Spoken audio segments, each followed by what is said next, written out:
of the way back to attention, but she wasn't finding the adrenaline much of an improvement.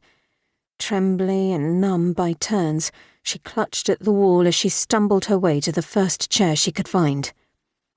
A moment later she heard voices and footsteps quickening down the hall, but it was Aunt Agatha, not Biddy, who appeared in the doorway.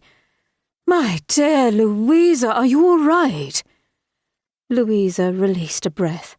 Her aunt had the finest alto in the history of the Rosemont Abbey choir. Even when she was only speaking, there was something soothing about her deep, resonating voice. And though what she said rarely amounted to much, Louisa sometimes thought she'd have made a smashing radio announcer for the BBC.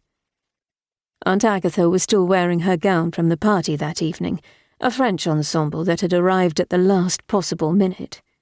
The dark blue taffeta rustled as she stepped to the sink and poured a glass of water for her niece.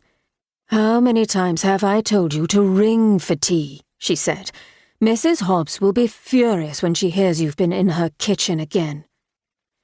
Pale and silent, Louisa held the glass in her uninjured hand as her aunt ushered her down the hall and into the sitting room. This, her aunt pointed out, was a far more suitable atmosphere for fainting, guiding Louisa to recline on an exceptionally garish floral settee. "There now," Aunt Agatha said, carefully inspecting Louisa's hand before repositioning it so she wouldn't get any more spatters of blood on her dress. "Dr. Clark is sending Dr. Fielding to see to your hand. He told Biddy to leave that piece in there if we can, so it doesn't bleed too much before he can take a proper look." She sat in the chair beside Louisa and tilted her head. "What happened, my dear?" Now that Louisa had some control over her faculties, she took a sip of water and tried to rationalize what had happened. Perhaps she'd only had a dizzy spell, or some sort of breakdown. It made no sense to think it had anything whatsoever to do with Paul. She and her brother weren't close, hadn't been for years. Of course they couldn't have looked more alike if they'd been forgeries of the same painting. They had the same mousy brown hair, the same pointed chins.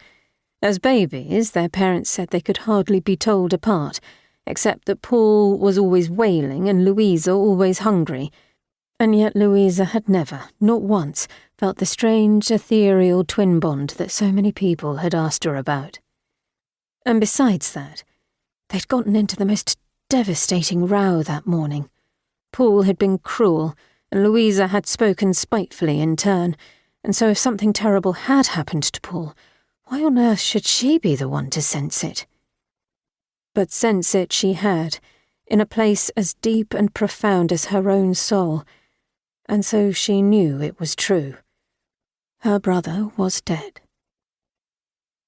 Shivering, she glanced at Aunt Agatha, who was as slender and sophisticated as a champagne flute in her evening gown.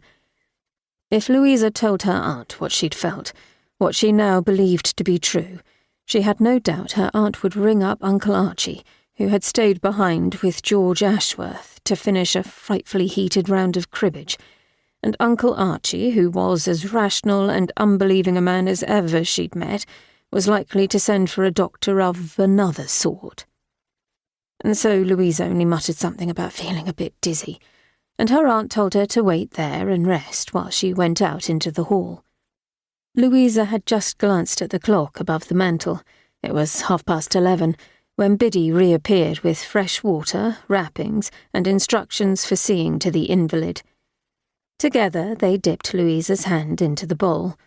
The maid paled as she helped rinse Louisa's palm with the cool water, dabbing away the blood. It didn't seem to be bleeding so terribly now, as they both took turns observing, but it was still another hour before Dr. Clark's intern, a young moustached man named Dr. Fielding, stepped into the sitting room. "Terribly sorry for the delay," he said.